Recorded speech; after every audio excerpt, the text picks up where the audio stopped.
Le talent ne suffit jamais sans le style. C'est la beauté avant la victoire.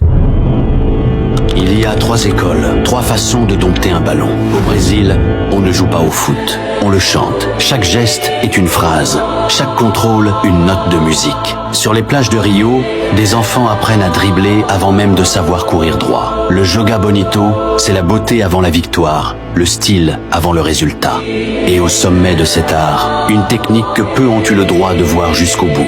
On l'appelle la samba da morte, la danse de la mort. En Afrique, sur des terrains de poussière et de gravier, 3 sorciers ont réécrit les lois du dribble. Zabi, dont le pied ment mieux que n'importe quelle bouche. Le Jockerney, imprévisible, même pour lui-même. Andy Neymar, le plus jeune des 3, déjà le plus craint de tous. Ils n'ont jamais eu de terrain propre, jamais eu de crampons neufs, juste du talent brut et une flow que personne n'a jamais réussi à copier. Ce style, tout le quartier le connaît sous un seul nom, le Mboka Flow. Et en France, dans les cités, une 3e école est née. Pas de plage, pas de poussière, du bitume, des cages sans filet et des matchs qui commencent à peine la nuit tombée. Ici, pas de fioritures, pas de fête, pas de temps à perdre.